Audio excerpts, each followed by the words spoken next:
میری زندگی بالکل عام تھی، ہر دن سادہ، ہر رات خاموش۔ پھر ایک دن عائشہ ملی، وہ لڑکی جس کی مسکراہٹ نے میرے اندر کچھ جگا دیا۔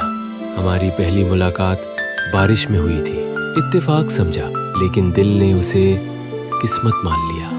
ہم چائے کے کپ پر گھنٹوں بات کرتے، چھوٹی باتوں پر ہنستے، ایک دوسرے کے خواب سنتے۔ اس کی ہنسی میری کمزوری تھی اور اس کی آنکھیں میری پناہ۔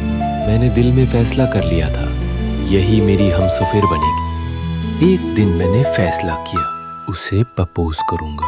ایک خوبصورت انگوٹھی خریدی اور وہ گلاب جو اس کو پسند تھا اس کے دروازے پر پہنچا۔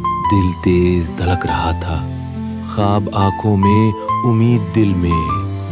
دروازہ آہستہ سے کھلا، میں اندر گیا اور پھر جو دیکھا وہ میرا سب کچھ توڑ گیا۔ عائشہ کسی اور کے ساتھ بیٹھی تھی، اس کا پرانا دوست حمزہ، اس کے ہاتھ میں ہاتھ اور ہنسی ایسی جیسے میں کبھی تھا ہی نہیں۔ میں نے کانپتی آواز میں پوچھا، عائشہ یہ کیا ہو رہا ہے؟ وہ گھبرا گئی لیکن چہرے پر پچھتاوا نہیں تھا۔ بس خاموشی سے کہا، احمد آئی ایم سوری، میں تمہیں سمجھا نہیں سکی۔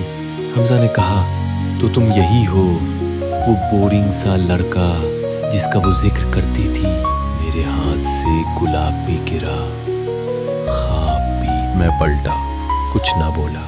باہر بارش ہو رہی تھی، میری آنکھوں میں بھی شاید وہی بارش۔ اس رات میں نے سیکھا، محبت صرف دینا کافی نہیں ہوتا، سمجھنا بھی ضروری ہے۔ میں نے اسے وفا دی، اس نے مجھے سزا۔ میں نے خواب بنے، اس نے حقیقت جلا دی۔ آج بھی وہ لمحے یاد آتے ہیں، لیکن اب آنکھوں میں آنسو نہیں، بس مسکراہٹ ہوتی ہے۔ شاید قسمت نے کچھ بہتر لکھا ہے، یا شاید یہ دکھ بھی ایک سبق ہے۔ وفا کی تھی، سزا ملی، مگر میں آج بھی بے وفا نہیں ہوا۔